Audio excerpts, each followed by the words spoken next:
les restrictions, la nécessité de se couvrir, la nécessité de se cacher. On ne demande jamais rien aux hommes.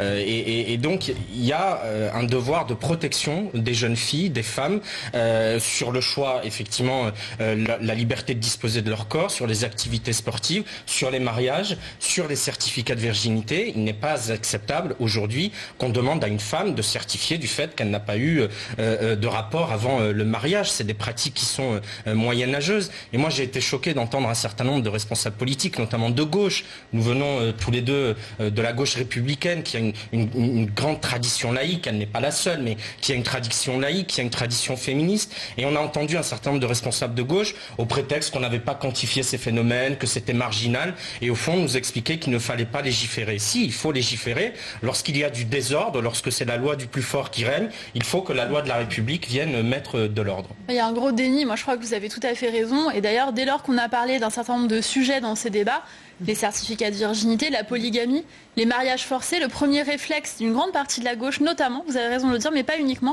ça a été de dire ça n'existe pas. Moi, j'en ai jamais vu, donc ça n'existe pas. On a des gens qui nous ont dit moi, on n'a jamais essayé de me marier de force, donc ça n'existe pas.